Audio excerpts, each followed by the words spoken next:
მოგესალმებით ბატონო ალექსანდრე. მოხარული ვარ თქვენი ხელის გამოფენაზე. ყოველთვის საინტერესო ნამუშევრები გაქვთ.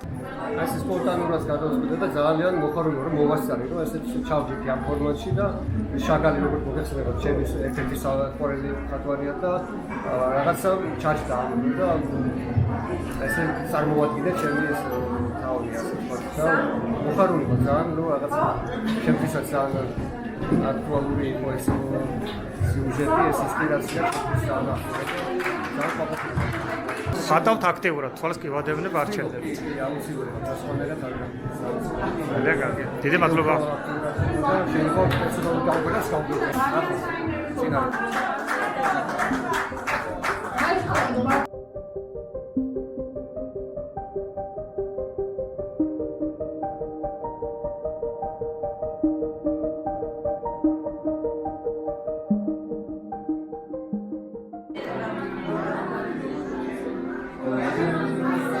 მოგესალმებით ბატონო ინგა.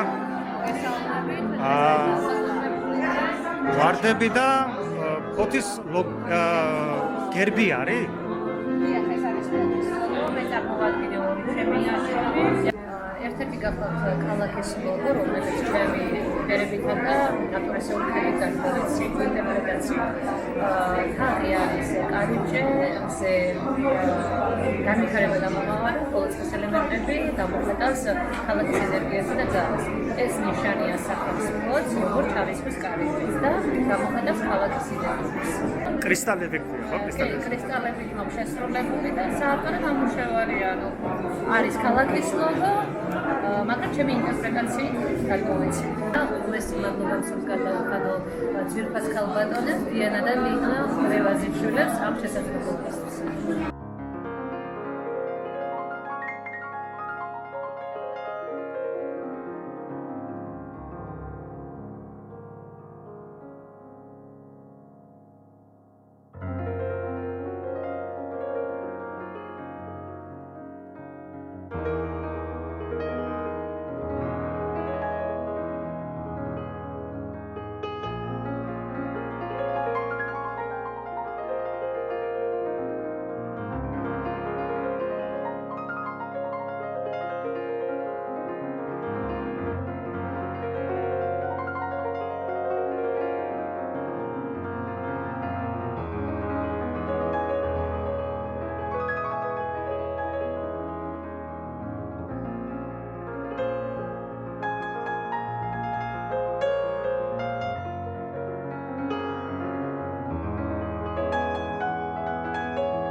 აბა ხელოვანი ადამიანების საგრძელო იყო, როგორც შემოვესწარი და